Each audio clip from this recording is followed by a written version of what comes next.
principio no hay nada, ni materia, ni energía, ni siquiera espacio vacío, porque el espacio en sí mismo no existe.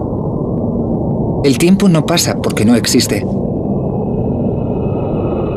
De la nada aparece una bola de fuego más pequeña que un átomo.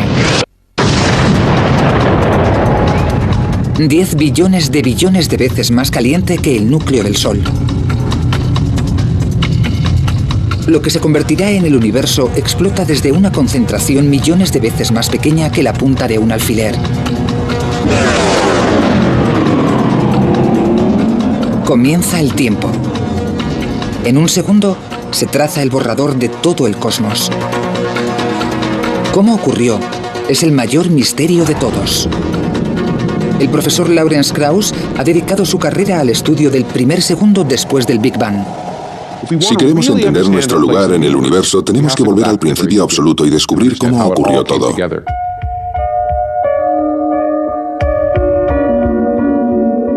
Echar la vista atrás al instante de la creación es una idea nueva. La teoría del Big Bang está muy aceptada. Pero el concepto tiene menos de un siglo de antigüedad. Una de las cosas que tenemos que observar con perspectiva es lo reciente que es nuestra comprensión del universo. Hace 80 años la opinión más aceptada en la ciencia era que el universo era estático y eterno, que había estado siempre. Pero eso cambia en 1929.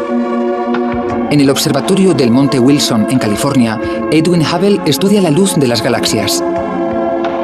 Observa que cuanto más lejana es la galaxia, más larga es la longitud de onda que emite. Las ondas de luz se estiran cuanto más se propagan, y al estirarse cambia la longitud de onda. El mismo principio se aplica a las ondas sonoras. Según se acerca el tren, el tono del silbato aumenta. Cuando pasa, disminuye. Al alejarse el tren, cada onda sonora tiene que viajar más que la anterior para llegar a tu oído. Las ondas sonoras se estiran y disminuye la onda. Algo similar ocurre con las ondas de luz. Si una galaxia se aleja de nosotros, la onda de luz que emite se estira y cada vez es más larga y roja. Se llama corrimiento al rojo. En la luz visible, en un extremo del espectro tenemos el rojo y el azul en el otro. La radiación roja es en la luz visible la de mayor longitud de onda, mientras que la radiación azul tiene una longitud de onda corta. Y en cuanto al universo, vemos la radiación desde las distintas estrellas estirándose literalmente, por lo que la luz se va enrojeciendo. Y cuanto más lejos miremos, más roja será la luz.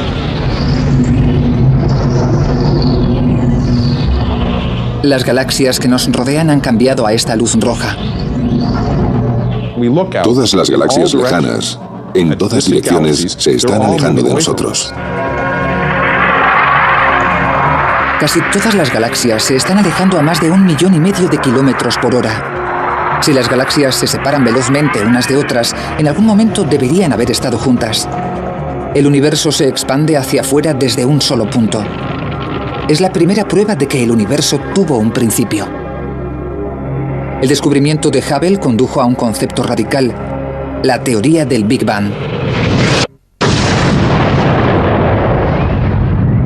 Los científicos creen que en el primer segundo después del Big Bang se creó la base de todas las estrellas y planetas del cosmos.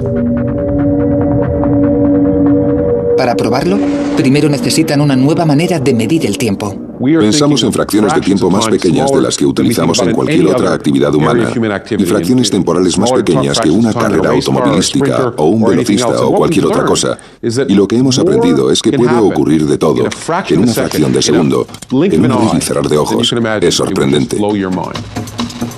Horas, minutos y segundos son el fundamento de la vida moderna. Pero los acontecimientos que siguieron al Big Bang ocurrieron en fracciones de tiempo menores que un segundo. Para analizar lo que ocurre, los científicos utilizan una nueva medida de tiempo llamada tiempo de Planck. Un Planck equivale a 10 elevado a menos 43 segundos. Eso significa un punto decimal, 42 ceros y un 1. Es una cantidad de tiempo inimaginable. Aún así, en este pequeño latido de tiempo Planck ocurre algo que determina los próximos 13.700 millones de años. De la bola de fuego surgen las 4 fuerzas fundamentales de la naturaleza. De esas fuerzas depende todo a nuestro alrededor. La gravedad es el motivo por el que se formaron las estrellas y los planetas. Controla la luna y las mareas y nos mantiene sobre la Tierra. El electromagnetismo ilumina las ciudades, conecta los teléfonos y hace funcionar los ordenadores. Y las dos fuerzas nucleares, la fuerte y la débil, enlazan las partículas que forman nuestro cuerpo y alimentan la caldera del Sol. Estamos aquí porque en el primer segundo posterior al Big Bang se crearon estas cuatro fuerzas. Sin ellas, el universo sería una nube monótona de radiación. Si no existiesen estas fuerzas, no existiría nada.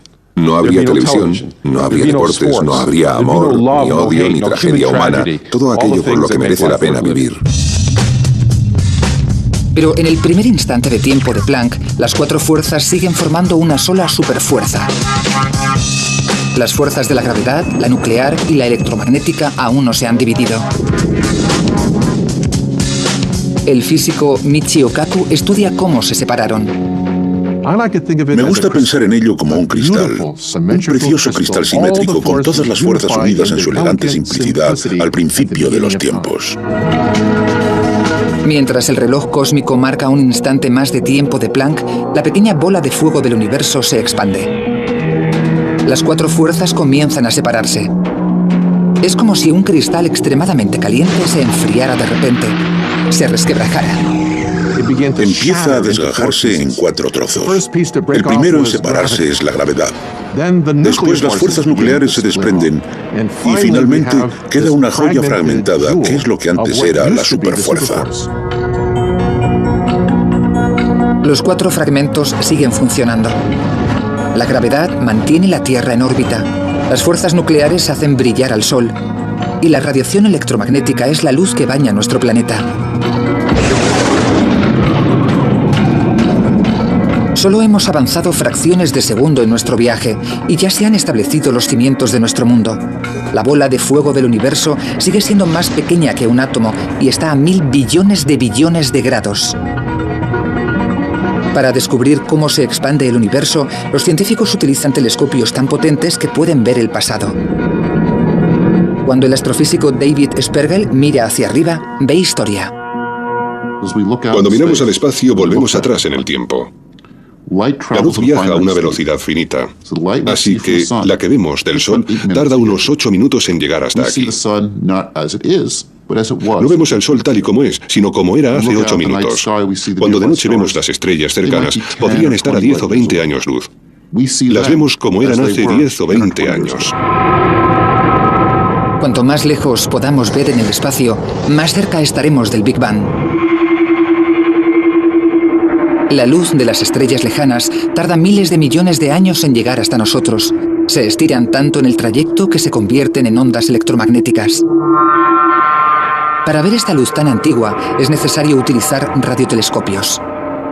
El radiotelescopio Horn Antenna de Nueva Jersey realizó un descubrimiento relacionado con el Big Bang completamente por casualidad. En 1960, en los laboratorios telefónicos Bell, Arno Penzias y Robert Wilson miden las ondas electromagnéticas de nubes de gas de la Vía Láctea. Pero la Horn Antenna que utilizan recibe constantes interferencias. Suena así y llega desde todas las direcciones. Recibían la misma señal de fondo en cualquier dirección. No tenía sentido, así que primero pensaron que algo fallaba en el experimento. Lo limpiaron, quitaron los excrementos de paloma, que eran una fuente potencial de problemas, y volvieron a calibrarlo. Lo hicieron con sumo cuidado. El extraño ruido persiste. Penzias y Wilson se dirigen a la fuente. Fueron capaces de demostrar que esta radiación no provenía de la Tierra, no era de nuestra galaxia. Era algo que llegaba desde las profundidades del espacio, estaba en todas partes. La radiación que llega a la antena es más antigua y lejana que cualquier otra cosa detectada. Por casualidad, llegan hasta unos científicos de la Universidad de Princeton que investigan las secuelas del propio Big Bang. Se dan cuenta de que lo que escuchan es un eco de los albores del tiempo.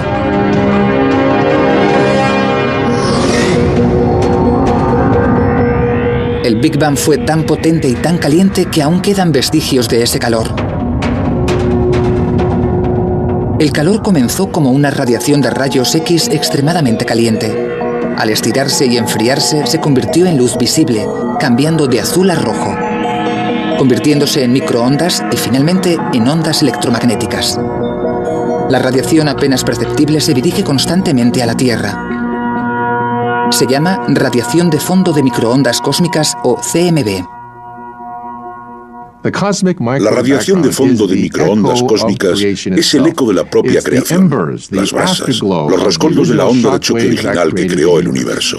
Si nuestros ojos captaran microondas, podríamos ver esta radiación.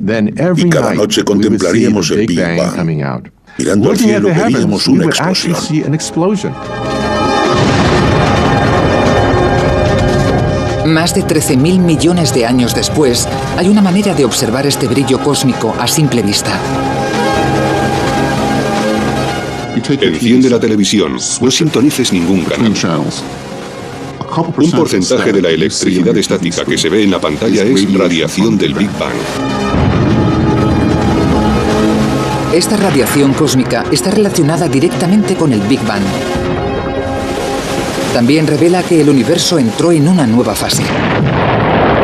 En menos de una billonésima parte de un segundo después de su creación, la radiación cósmica es la clave para descubrir qué ocurrió después. Unos cuantos instantes de tiempo de Planck en nuestro reloj cósmico y la bola de fuego del universo se transforma. En un instante, el universo es 1000 millones de veces más pequeño que un átomo. En el siguiente, se hincha hasta alcanzar el tamaño de una pelota de béisbol. En este momento crece más que en los 13.700 millones de años siguientes. Los científicos conocen esta rápida expansión como inflación, y la prueba perdura en la radiación cósmica que quedó tras el Big Bang. Como la electricidad estática de la televisión, la radiación cósmica parece tan constante y uniforme que ofrece un rompecabezas a los científicos. Cuando medimos las radiaciones de fondo de microondas cósmicas en esa dirección, la temperatura es idéntica a la de aquella dirección. Es lo mismo en todas. La única explicación es que el universo se hincha infinitamente más rápido que la velocidad de la luz. La inflación expande la bola de fuego del universo equitativamente, como cuando se infla un balón, con un espectacular soplo de energía. Para hacernos una idea, es como comprimir un muelle. Apretamos cada vez más fuerte y se hace más y más pequeño, y además almacenamos una cantidad ingente de energía en ese muelle. Cuando lo soltamos, explota. La energía almacenada provoca una expansión exponencial del espacio. Pero si todo el universo es uniforme desde el primer segundo posterior al Big Bang en adelante, ¿cómo se formaron las galaxias? Los planetas y las estrellas son en un principio grupos de partículas. Con el tiempo, estas partículas de materia se unen debido a la fuerza de la gravedad y forman una masa densa. La Tierra fue primero una bola de partículas que se compactaron debido a la fricción y a la gravedad. El Sol que sustenta la vida en la Tierra fue primero una nube de gas y polvo. ¿Cómo se formaron estos grupos en primer lugar? En teoría, al principio, el universo sería grumoso, no uniforme. Para conocer la formación de las estrellas y planetas en el primer segundo tras el Big Bang, científicos de la NASA como David Spergel han desarrollado la sonda de anisotropía de microondas Wilkinson o WMAP, una misión satélite para medir la temperatura de la radiación cósmica con mayor detalle que nunca. Aunque esta radiación está en todas partes, es apenas perceptible, y para observarla con detalle en el cielo es necesario salir de la Tierra o cualquier otra fuente que interfiera en la radiación. 7 a punto de despegar. 5, 4... La NASA lanza la sonda en el año 2001. Despegue del cohete Delta II para explorar el pasado y el futuro de nuestro universo. Podría conseguir la mejor instantánea del universo en su primer segundo de existencia. El lanzamiento fue extremadamente apasionante. Fue tenso pero emocionante verlo subir y darnos cuenta de que funcionaba. La WMAP se encuentra a 1.600.000 kilómetros de la Tierra. Es tan sensible que puede medir la temperatura de la radiación cósmica en una millonésima parte de un grado. La WMAP lleva 5 años analizando el cielo al minuto. Está ahí con la Tierra y el Sol siempre detrás, mirando al espacio. El satélite da vueltas muy rápidamente y cubre una tercera parte del cielo cada hora. Gira y genera mapas de la radiación restante. La WMAP sigue a la Tierra en su órbita alrededor del Sol y analiza la temperatura de todo el cielo. Genera un mapa de temperatura detallado como este y revela algo destacable. Las manchas azules y rojas de este mapa de todo el cielo son pequeñas variaciones de la temperatura. Las pequeñas zonas azules representan regiones que están a una temperatura decenas de miles de veces menor que 1 grado.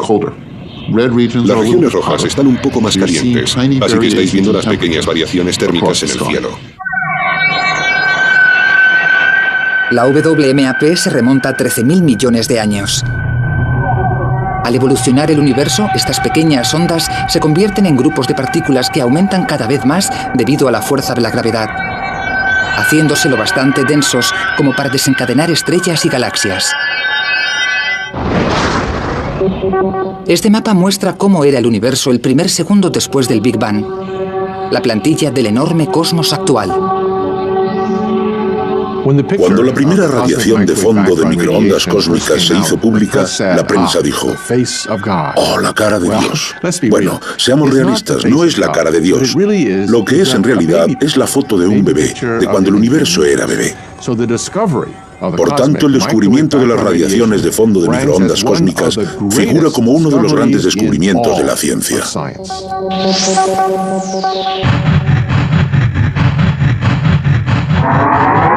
Menos de una trillonésima parte de un segundo después del Big Bang, la bola de fuego del universo se expande rápidamente.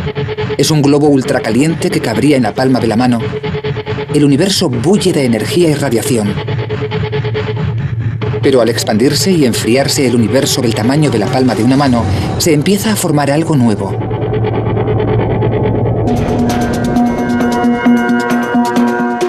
Solo una fracción de segundo después del Big Bang, el destino del universo ya está trazado. El Sol arde gracias a las fuerzas fraguadas hace 13.000 millones de años. Las estrellas y planetas se formaron debido a la manera tan rápida de expandirse del universo. La ciencia puede localizar el rastro de todo lo que vemos ahora hasta el primer segundo de la creación. Pero estamos aquí gracias a lo que ocurrió en los pocos instantes de tiempo de Planck. El universo está inundado de los componentes de la materia. Hasta el momento, según el reloj cósmico, el universo de los comienzos no era nada más que energía. ¿Cómo se convirtió esa energía pura en materia? Todo lo que te rodea está compuesto de materia. Donde estás sentado, el aire que respiras, todo el planeta está compuesto de materia, y la materia está compuesta de átomos. Y en el primer segundo después del Big Bang, se crean los ingredientes de los átomos. Pero, ¿cómo apareció la materia? Es algo que siempre ha desconcertado a los científicos. Hasta 1905, el momento en que Albert Einstein propone su ecuación más famosa. E es igual a m por c al cuadrado. La ecuación de Einstein nos dice que la energía, E, y la materia, m, son diferentes representaciones de lo mismo. La materia y la energía son intercambiables. Algunos científicos utilizaron posteriormente esta ecuación para crear el arma más destructiva de la historia, la bomba atómica. Da una pista de lo que ocurrió en el primer segundo. En una explosión nuclear, las partículas de materia se separan para producir una enorme cantidad de energía. Durante el Big Bang ocurre exactamente lo contrario. Una enorme cantidad de energía se transforma en materia. La ecuación de Einstein conduce a una conclusión.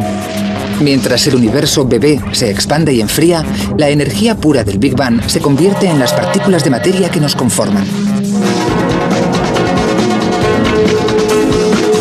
Estamos solo a un fragmento de segundo en nuestro viaje. Aparecen las primeras partículas de materia. El universo está 1 millón de veces más caliente que el núcleo del Sol. Demasiado caliente para que las partículas de materia se unan y formen átomos. Los científicos se enfrentan a un rompecabezas. ¿Cómo es este estado primario de la materia y cómo se convierte en los protones y neutrones que forman todos los átomos del universo? Era imposible que se formaran los átomos. Piensa en poner un cubito de hielo en un baño de vapor. El cubito se derrite inmediatamente. No puede haber cubitos de hielo en baños de vapor. Tenemos la prueba en un bloque de hielo. Cuando el agua está lo bastante fría, es sólido. Caliéntala y será líquido. Calienta el agua líquida y se evaporará en forma de gas, vapor de agua. Calienta en exceso el gas y la energía separa los átomos. De la misma manera, el universo en el primer segundo estaba tan caliente que solo podían existir las partículas elementales. Si viajásemos literalmente a los primeros segundos del universo, nos desintegraríamos. Desapareceríamos totalmente e incluso los detritos y el núcleo atómico del cuerpo se desharían en partículas subatómicas. No quedaría nada del cuerpo.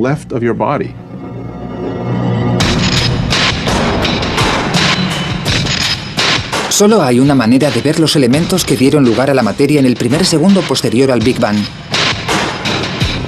Los científicos tienen que recrear las condiciones del Big Bang.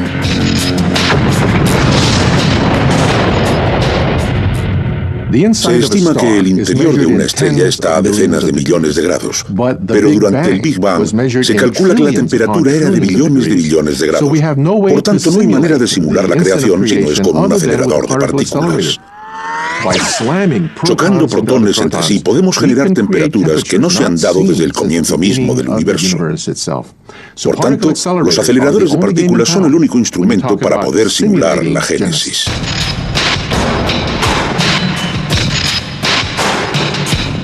Este es el Laboratorio Nacional de Brookhaven en Long Island, el hogar del acelerador relativista de iones pesados o RHIC, un anillo de 3 kilómetros con 200 metros diseñado para romper el núcleo de átomos de oro a casi la velocidad de la luz.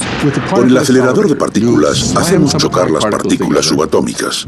Como consecuencia obtenemos una tremenda lluvia de detritos. Y queremos entender lo que significa, queremos saber lo que hay dentro, qué se esconde en esa colisión. La energía de la colisión es colosal. A pequeña escala, genera el universo embrionario en el primer segundo. ¿Cómo? Desgajando el núcleo del átomo en los protones y neutrones que lo componen. La energía es suficiente para romper los protones y los neutrones. En el interior, los científicos descubren las partículas elementales de la materia, partículas diminutas llamadas quarks. Pero son tan pequeñas y se mueven tan rápido que es difícil seguirlas. Si los científicos pudieran descubrir cómo se comportan los quarks, desvelarían el secreto de la propia materia. El descubrimiento podría revolucionar la medicina y relanzar el programa espacial. El proyecto comienza en el año 2000. Al colisionar los núcleos de los átomos, se genera un chorro caótico de partículas. Se tardan 5 años en analizar los datos.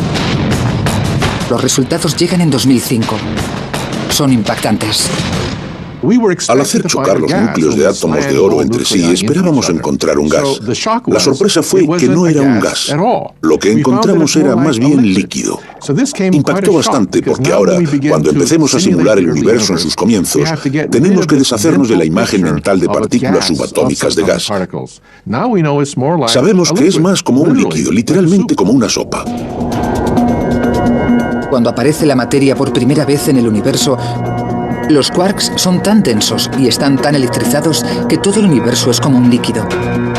El universo pasó de ser una bola de energía incandescente a ser una sopa de quarks en menos de un abrir y cerrar de ojos. El universo líquido es caliente, denso y violento. Inundado de partículas diminutas en constante y enérgica interacción.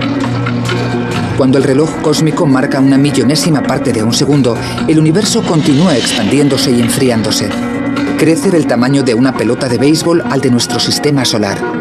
La materia se ha materializado desde la pura energía. Sin materia, ninguno de nosotros estaríamos aquí. Y eso casi se cumple en ese primer segundo. Algo está a punto de destruir toda la materia del universo. El Armagedón se está fraguando. Una fracción de segundo después del Big Bang, el universo está inundado de las partículas elementales de los átomos. Estas partículas diminutas de materia deben sobrevivir en un campo de batalla. Todo a nuestro alrededor está compuesto por la materia que se creó a raíz de la energía que generó el Big Bang. Cada molécula, cada átomo, cada quark. ¿Cómo acabamos con un universo así, con tanta materia? Es una de las grandes preguntas.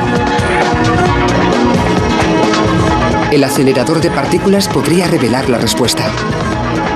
Cuando se recrea el primer segundo, se generan dos tipos de materia a partes iguales. Una es del tipo de materia que observamos a nuestro alrededor. La otra es lo contrario, la antimateria.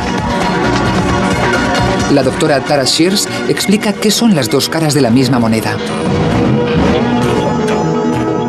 Esta manzana está compuesta de materia y sabemos que cada partícula del universo tiene una pareja de antimateria que se creó en el Big Bang. La antimateria parece similar a la materia normal, pero no del todo. De hecho, es como su reflejo en un espejo. Por tanto, una antimanzana sería así. Pero la materia y la antimateria son enemigas mortales. No pueden coexistir. Fracciones de segundo después del Big Bang, el futuro del universo está en peligro. La materia y la antimateria están encerradas en una batalla a muerte. Ha pasado una millonésima parte de segundo del Big Bang y estalla la batalla. Cuando la materia y la antimateria chocan, el resultado es explosivo. Un conjunto de materia del tamaño de una manzana chocando con su antimateria equivalente generaría tanta energía como la de una bomba nuclear de 10 megatones. Si pudiésemos volver al verdadero universo naciente justo después del Big Bang, encontraríamos esta furiosa masa de materia y antimateria aniquilándose la una a la otra. Nos encontraríamos en medio de una batalla cósmica entre los dos bandos, en medio del fuego cruzado, por decirlo así. Al estar todas las partículas en un estado líquido superdenso, la materia y la antimateria se encuentran rápidamente y se destruyen entre ellas. ¿Cómo se generó un número equitativo y cada partícula de materia que choca con su antimateria es aniquilada? Toda la materia quedaría destruida nada más ser creada. Toda la materia acabaría encontrando la antimateria y se habrían aniquilado, produciendo radiación pura. Pero no por eso existe el universo. Si hubiese ocurrido, viviríamos en un universo de radiación pura, pero no viviríamos en él porque no estaríamos aquí, solo habría radiación. El caso es que el universo está lleno de materia. ¿Cómo venció a la antimateria? Es uno de los grandes misterios de la ciencia. Una teoría es que la antimateria es menos estable y se deteriora más rápidamente, provocando un pequeño desequilibrio entre la materia y la antimateria. Este pequeño desequilibrio acabó permitiendo a la materia aplastar a la antimateria. Sea cual sea la verdad, algo ocurrió justo después del Big Bang que inclinó la balanza a favor de la materia. La batalla terminó en ese punto, y lo que quedó fue una pequeña cantidad de materia que generó el universo en el que vivimos. Eso significa que somos los restos de la batalla, somos los detritos, lo que quedó cuando todo lo demás estaba acabado. Los detritos formaron todo lo que hay a nuestro alrededor, desde el suelo que pisamos hasta la galaxia más lejana.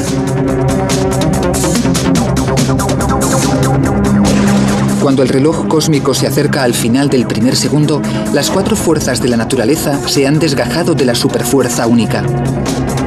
Se ha decidido el ganador de la batalla entre la materia y la antimateria, y las ligeras ondas de temperatura que se extienden por el universo implican que durante los siguientes 1000 millones de años, la gravedad unió grupos de materia para formar las galaxias. Pero sigue habiendo un misterio, y grande. Sabemos cómo se formaron los componentes elementales de la materia, pero no sabemos lo que concede fundamento a todo en el universo. Sabemos mucho sobre el primer segundo, pero falta una pieza del puzzle. ¿Qué confiere masa a todo lo que hay en el universo? La masa hace difícil que algo se mueva, pero también que pare. Cuando nos acercamos a la Tierra, la gravedad actúa sobre nuestra masa. En la Luna, la gravedad es más débil, por eso los astronautas se mueven más lentamente, pero su masa es la misma que en la Tierra. Incluso si un objeto no pesa nada, sigue teniendo masa.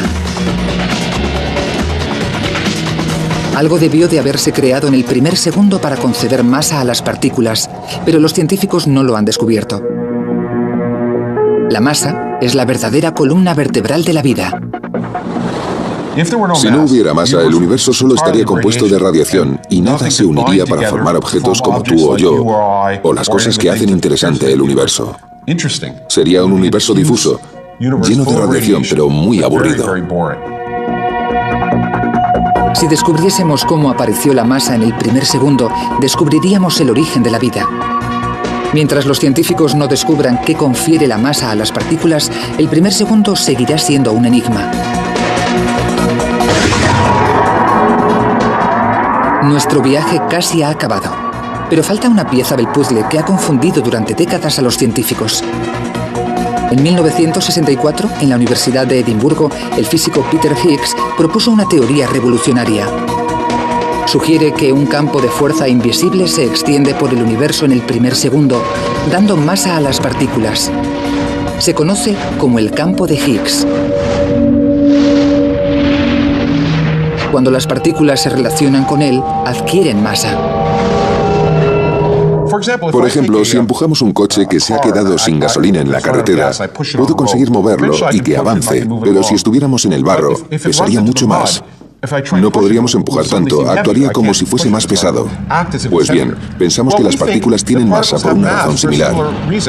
Tenemos el campo de Higgs y algunas partículas que reaccionan ante él de manera menos violenta y son más fáciles de empujar, por lo que se comportan como si pesasen menos. Las partículas que reaccionan más violentamente son más difíciles de mover y actúan como si fuesen más pesadas. Como el barro, el campo de Higgs se pega a todo. Cuando las partículas entran en el campo, ganan masa. Cuanto más contacto tengan con el campo, más masa ganarán. Los científicos creen que al campo de Higgs le arrastran sus propias partículas. Los periodistas la llaman la partícula de Dios. Los científicos la llaman el bosón de Higgs. Creen que identificando esta partícula podrían descubrir cómo llegamos aquí.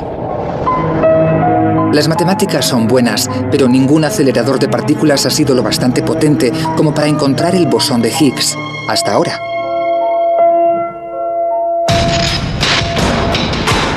En las profundidades del campo de Ginebra, en Suiza, se encuentra el experimento humano más caro, el Gran Colisionador de Hadrones, o LHC.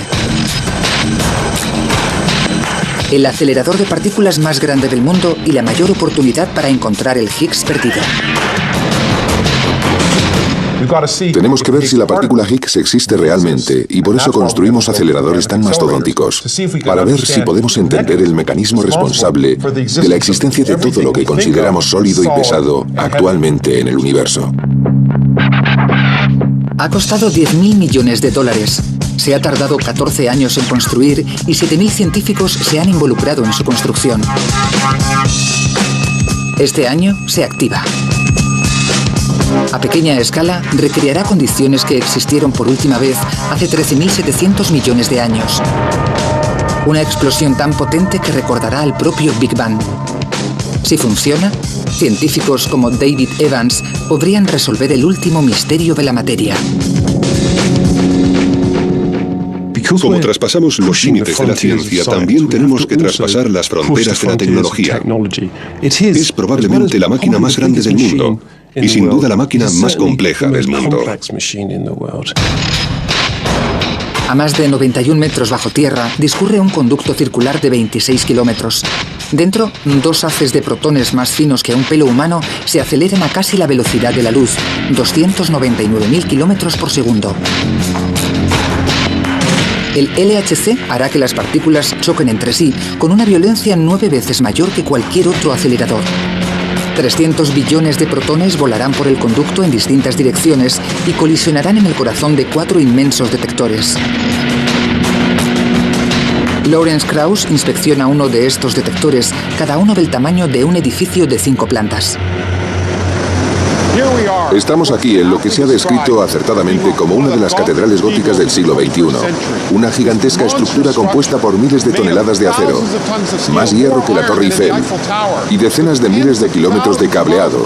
Todo ello diseñado por miles de físicos de cientos de países que hablan docenas de idiomas diferentes, con la precisión de quizá una millonésima parte de 2,54 centímetros. Todo para detectar lo que ocurre aquí dentro. El LHC utiliza 4 de estos detectores gigantes a lo largo del conducto. El que esperan que encuentre el Higgs se llama Atlas. El Atlas ocupa la mitad de un campo de fútbol y pesa tanto como un submarino nuclear. Puede detectar 1000 millones de colisiones por segundo. Cuando los protones chocan, el impacto es tan titánico que en una fracción de segundo recreará la materia como era justo después del Big Bang. Una lluvia de partículas elementales como quarks. En alguno de los detritos esperan encontrar el escurridizo Higgs.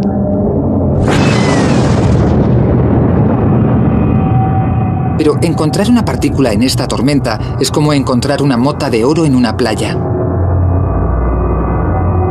El Higgs es tan diminuto y tiene una vida tan corta que el detector no lo localizará directamente. Por eso esperan capturar el rastro que deja gracias a las cámaras de más alta tecnología del mundo. Cuando vemos una estela en el cielo, observamos la columna de humo, pero ¿dónde está el avión? No lo vemos porque es demasiado pequeño. Lo mismo ocurre con los detectores. No pueden coger la partícula en sí, pero sí el rastro que deja esa partícula subatómica. Y observando el rastro, podemos determinar de qué tipo era y lo rápido que se movía.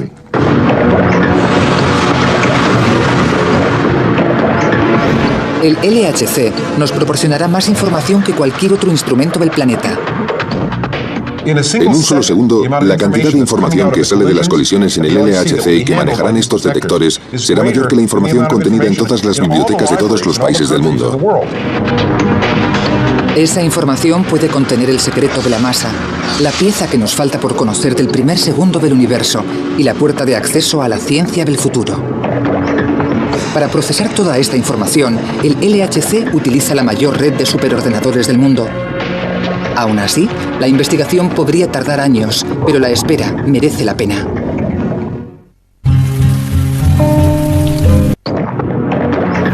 Este experimento podría desenmarañar finalmente la simple verdad de la base de nuestra existencia. Es una posibilidad que entusiasma a científicos de todo el mundo. Todavía no sabemos lo que conseguiremos con el LHC. Tenemos grandes expectativas de llegar a una mayor energía, menores magnitudes que nunca antes. Lo que conoceremos con el LHC cambiará nuestra idea del primer segundo del Big Bang. En la sala de control del LHC, el mayor experimento de la historia de la ciencia, comienza la cuenta atrás. El acelerador se comprueba, se sella y se enfría a temperaturas más bajas que las del espacio exterior. El LHC se ha diseñado, se ha construido y ahora las pruebas finales para ponerlo en funcionamiento se están llevando a cabo aquí mismo, en este momento. Esta máquina podría dar respuesta a uno de los mayores misterios de la vida. Es como estar presente en la creación. Si tiene éxito, el LHC podría conducir a una nueva era en la ciencia. Si fracasa en su búsqueda del Higgs y no desvela cómo la materia consigue la masa, dejará un hueco en el misterio del primer segundo. Tendrán que escribirse nuevas teorías y construirse experimentos más poderosos. Yo soy realista. Sé que quizá no encontremos nada. Eso podría provocar una crisis en la física. La física podría quedarse estancada si de repente todas nuestras máquinas no son lo bastante poderosas como para avanzar hacia el siguiente acto, la próxima escena en la nueva fase de la materia y la energía. Una cosa sí que saben. El LHC acercará el Big Bang a los científicos más que nunca. Retrocederá 13.700 millones de años hasta el primer segundo del universo. El segundo más importante. El reloj cósmico llega a su último instante de tiempo de Planck. El universo tiene un segundo completo de edad. unas 1000 veces el tamaño de nuestro sistema solar, y está inundado de partículas de materia, el componente básico de todo lo que nos rodea. El universo está lo suficientemente frío para que en el mar de quarks estos se agrupen de 3 en 3, formando protones y neutrones. En la saga del universo, su primer capítulo determina el curso de la historia. En los próximos minutos, el universo se enfría lo suficiente como para que los protones y neutrones formen los primeros núcleos atómicos. 300.000 años después, aparece el primer átomo.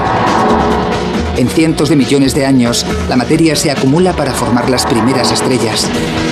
Y en miles de millones de años, galaxias como la Vía Láctea. Más de 9.000 millones de años después del Big Bang, nace la Tierra. Un Big Bang. Un solo segundo. La génesis de todo. Para cuando acaba el primer segundo, el resto de la historia cósmica ya está escrito, incluido en última instancia el futuro del universo.